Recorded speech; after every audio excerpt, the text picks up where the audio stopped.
Welcome back to Kin in Line. This is part 152.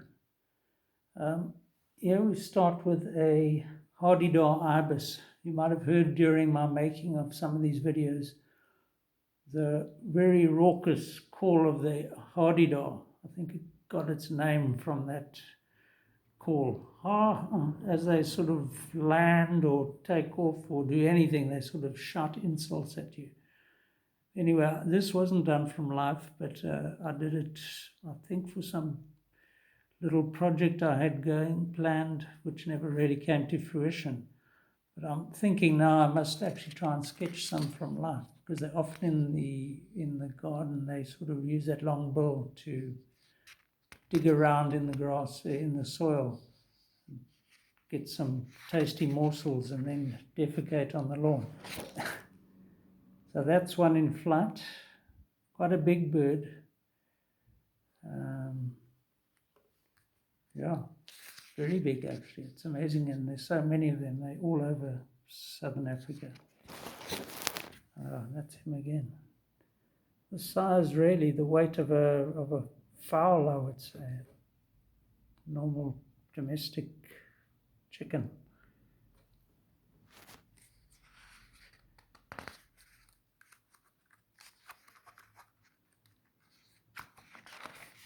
I really don't know why.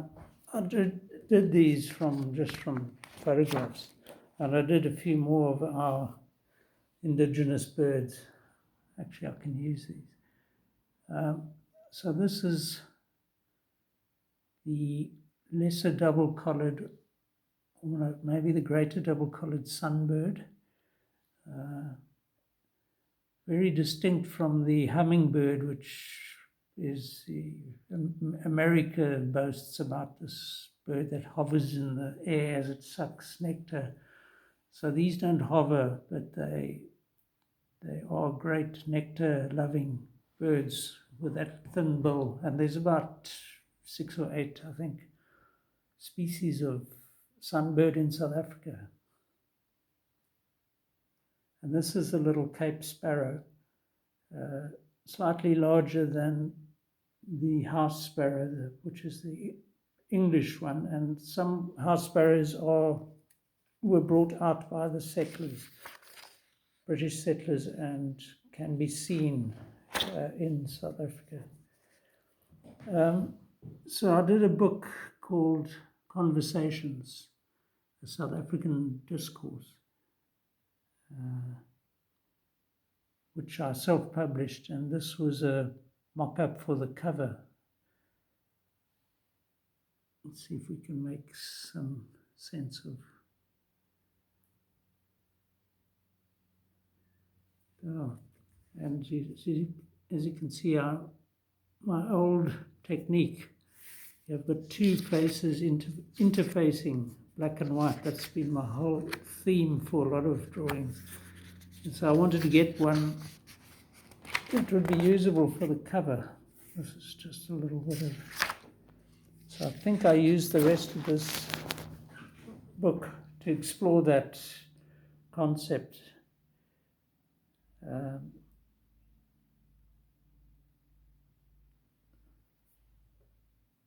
So yeah, I had quite a bit of fun here with these sort of.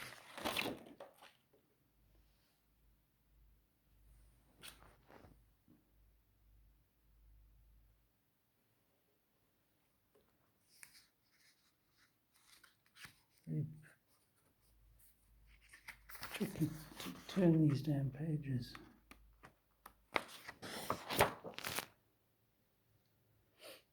Kind of a liquidity about this one. Could be like molten lava or something. Altogether different approach.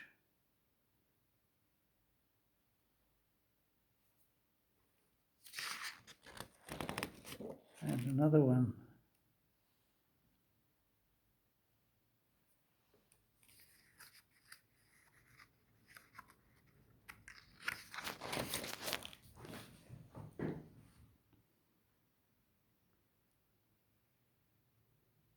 So there we've got faces encompassed in the map of South Africa.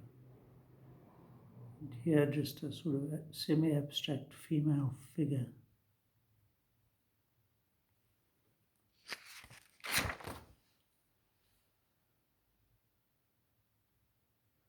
Notice how the two interlocking faces end up being one face looking straight at us.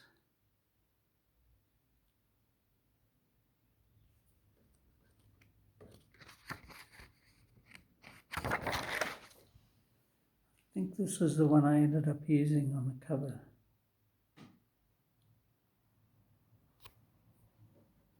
Even signed it here. KB04. So that's when I did this. I did several books around about 2004. Autobiography, this thing, satirical thing about politics of this country called Azanian Apocalypse. And then there were always women, you know. So you could never take anything too seriously when your mind was being distracted by this sort of image.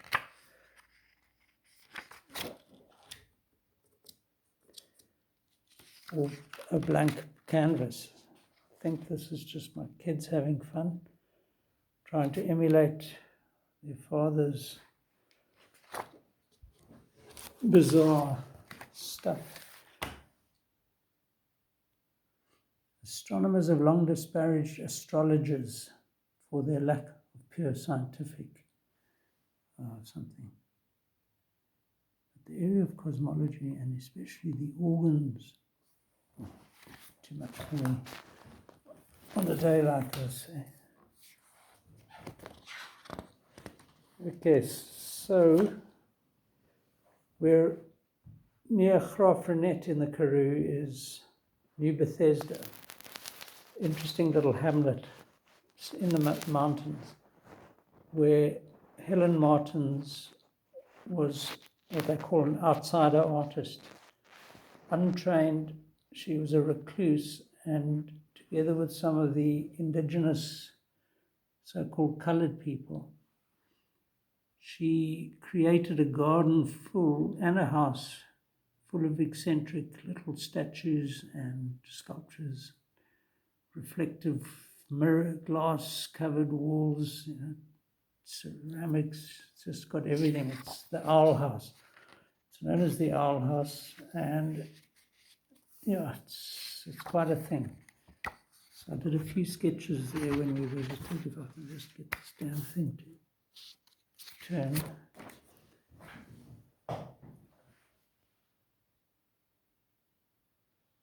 So there's so many figures in this garden of delights. There's a Christian cross there, but I think I think there was a theme here about them all looking towards Mecca. I could be wrong, but yeah.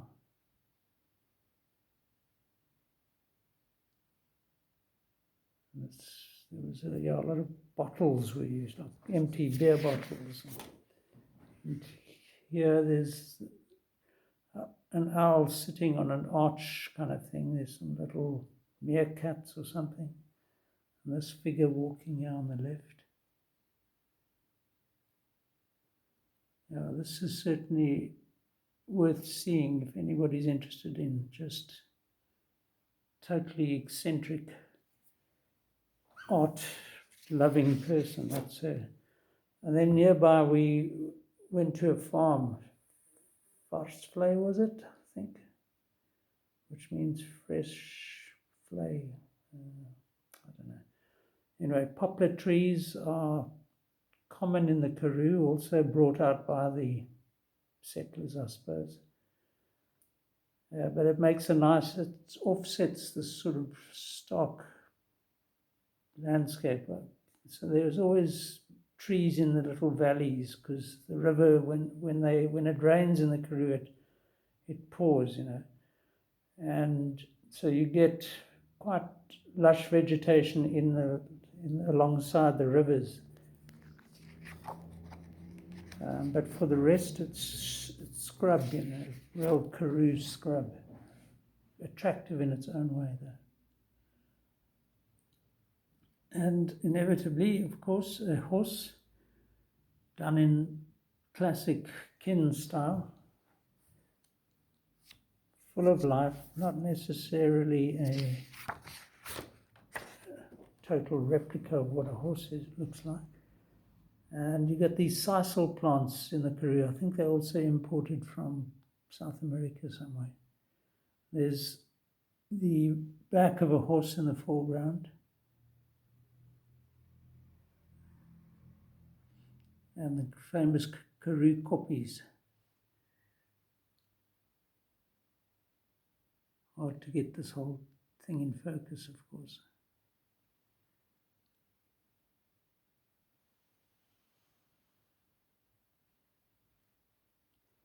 I can only say that the drawing itself is a lot more attractive than what I'm able to show you with this camera. 2 more horses, nicely composed.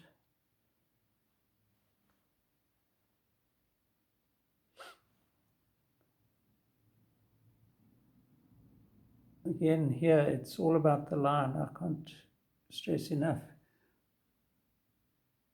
that you'll never get this with a camera or even a paintbrush. That little face.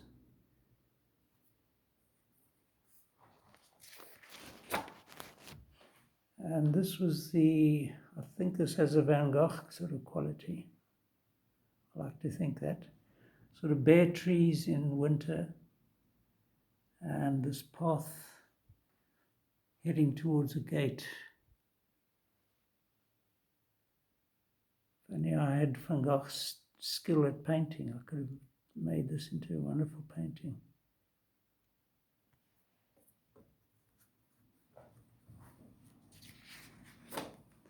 And on the farm there's a lovely Cape Dutch style house. So you can see the stoep out the front. We call it a stoep, a kind of balcony, a covered balcony. And this is the gate in the foreground here, with the Dutch gable, Cape Dutch gable over the entrance.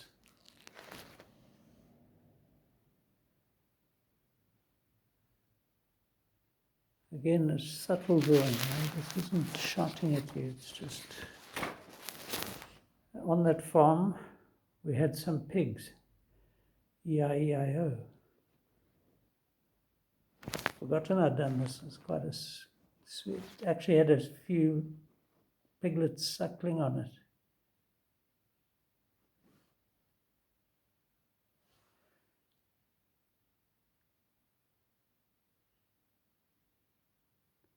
They're the little blighters.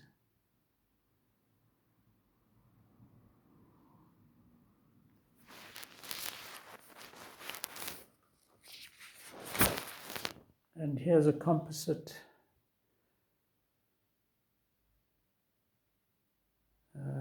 So there were other people on this. It's a guest farm, and there were some who went horse riding.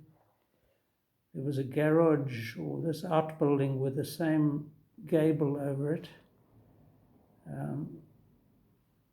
Some sort of other thing there, some farm equipment here. And a bit of landscape behind there.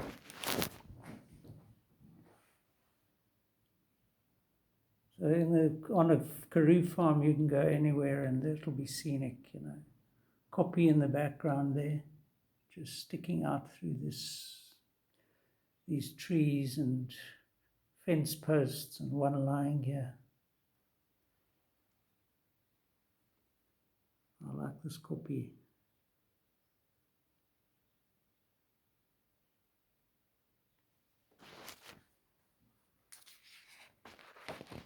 And then we climbed a koppie, a little hill, trying to be a mountain.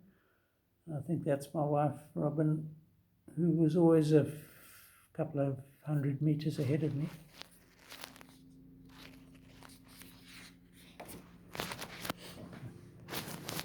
Yeah, and then on that Karoo farm that we always went to near Stainsburg, this was the boy's uncle, Bill Elliott. And he fed these young lambs, through a fence. There's actually a fence dividing his hand with a bottle sticking through it. So, I mean, this exercise took, how long does it take to feed a lamb with a bottle? Maybe 2 minutes. So I was able to capture that event quite well, I think, just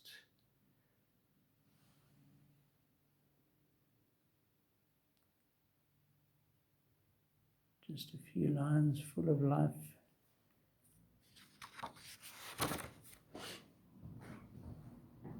And then my nemesis, who I worked most of my early life to ensure they were unbanned. And I used the ANC emblem in some work of art that I've done, which I hope to show you at some point. That wasn't actually part of this book. So up the mountain, when you climb up to Loskrans, and you look beyond Loskrans, so Loskrans would be just on the right here. And this is a saddle at the top of it, and then you look beyond it and you get this nice, at least I think it is, well, this could be actually Bullhoek.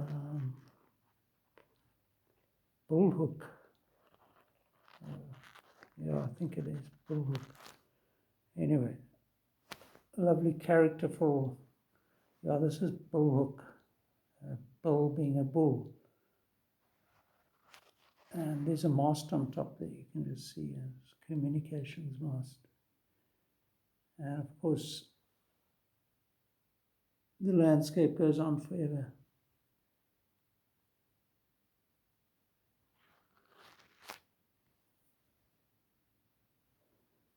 And my lines work their magic across it.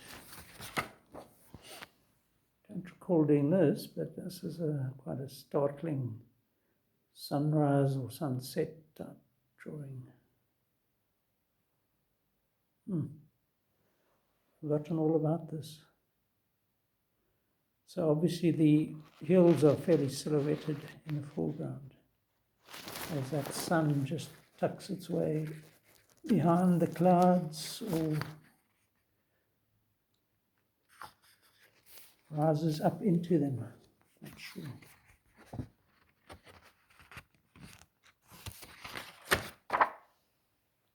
Another quick one here of Loskrans.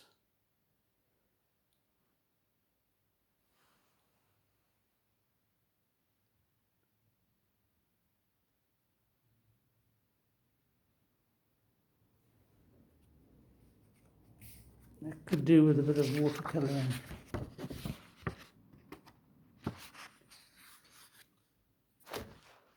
So that's the delay here.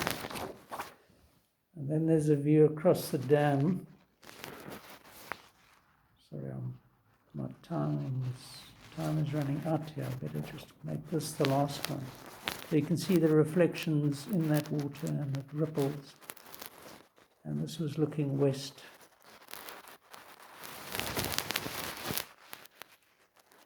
Yeah, so I think we'll have to leave it at that for now. Cheers.